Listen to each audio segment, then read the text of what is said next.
ভারত পাকিস্তান সীমান্তে যুদ্ধের দাবানল, রাফায়েল ভূপাতিত ক্ষেপণাস্ত্র বৃষ্টিতে নিহত শিশু। সীমান্ত এখন আর কাঁটাতারের রেখা নয়, এ যেন এক বিস্ফোরণপ্রবণ যুদ্ধক্ষেত্র।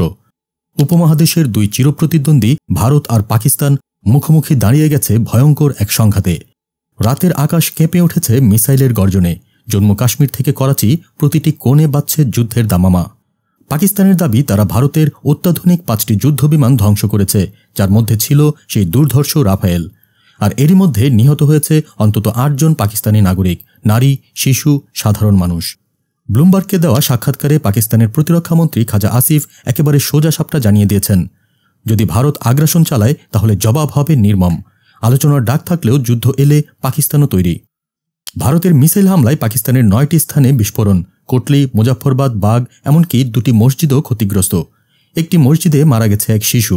ধ্বংসস্তূপের নিচে চাপা পড়ে গেছে অসংখ্য পরিবার।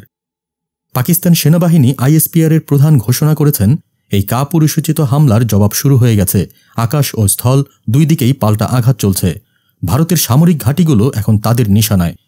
অন্যদিকে ভারত জানিয়েছে তারা চালিয়েছে অপারেশন সিন্দুর, যার লক্ষ্য পাকিস্তান অধিকৃত কাশ্মীরে থাকা সন্ত্রাসবাদী ঘাঁটি।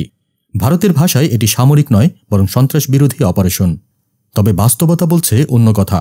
ভাওয়ালপুরের আহমদপুরে একটি মসজিদে সরাসরি ক্ষেপণাস্ত্র আঘাতে প্রাণ হারিয়েছে এক শিশু, আহত আরও 12 জন। পাকিস্তানও থেমে নেই।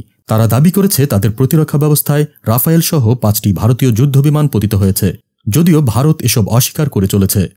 এই রক্তাক্ত অধ্যায়ের সূচনা কিন্তু হয় 22 এপ্রিল।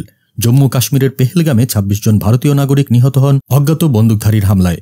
ভারত পাকিস্তানপন্থী গোষ্ঠীকে দায়ী করে এবং সেখান থেকেই শুরু হয় বর্তমান উত্তেজনার বৃত্ত। এই মুহূর্তে আকাশে ড্রোন, রাডারে গর্জন আর মাটিতে সেনা মোতায়েন, সবকিছু মিলে ভারত পাকিস্তান সীমান্ত যেন বারুদের স্তূপ। যুদ্ধ থামছে না, আর প্রাণ হারাচ্ছে নিরীহ মানুষ, শিশু। বিশ্লেষকরা বলছেন, যদি এই মুহূর্তে কেউ সংলাপের পথে না আসে, এই সংঘাত রূপ নিতে পারে পূর্ণাঙ্গ যুদ্ধে।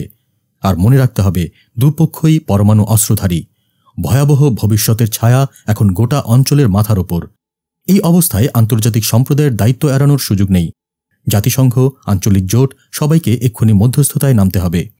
না হলে আবারও লক্ষ লক্ষ নিরীহ প্রাণ হারিয়ে যাবে দুটি দেশের অহংকারে। ভারতে চলছে শোক আর প্রতিশোধের হাওয়া, পাকিস্তানে জ্বলছে প্রতিরোধের আগুন। মিডিয়াতে ছড়াচ্ছে উস্কানি, আর সীমান্তে জমে উঠছে আরও যুদ্ধবিমান, ক্ষেপণাস্ত্র। আর শিশুদের চোখে জমে থাকা সেই একই প্রশ্ন, এই যুদ্ধ কবে থামবে?